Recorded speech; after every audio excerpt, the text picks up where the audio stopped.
So my guys, this early in the morning tumepata tu report ya kwamba Bradley the Gen Z Goliath has got a job pale at the police, the national police.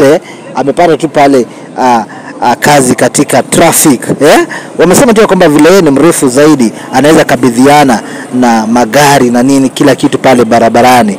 So my guys, nilisema tu kwamba if you have not subscribed to my YouTube channel, then subscribe, do so subscribe.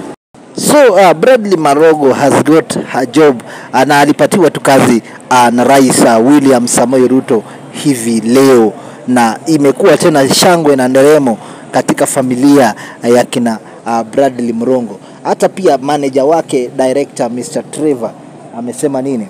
Amesema ya kwamba that is a good start and that is a good move.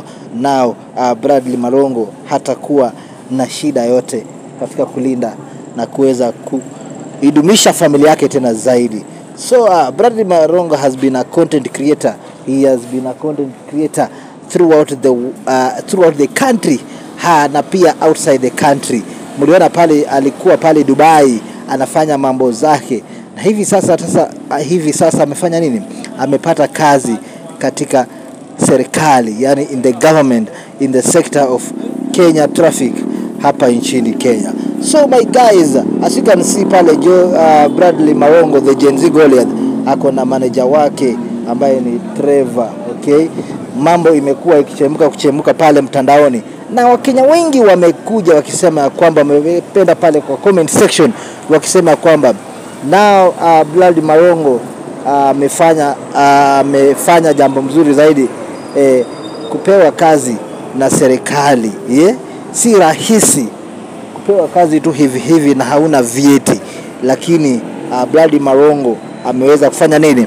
Ameweza kupewa kazi ya polisi katika serikali ya hii nchini Kenya. So my guys, nilisema tu pale kama huja subscribe at my YouTube channel, make sure you subscribe, finya hiyo kengele. I'll be giving you information after information. Nitakuwa nakuletea habari moto tena zaidi. So make sure tumefika at Hagidi Show pale, finya hiyo kengele. Be the first one to be notified kwa watch videos zetu hapa na pale. So as you can see, Bradley Marogo ako pale na Kenya. Ako na traffic police pale. Yani they are happy because Bradley Marogo will be helping them on dealing with this issue of traffic hapa nchini Kenya na kwenye barabara hapa nchini Kenya. So my guys, make sure you subscribe. Until we meet again, kaboom.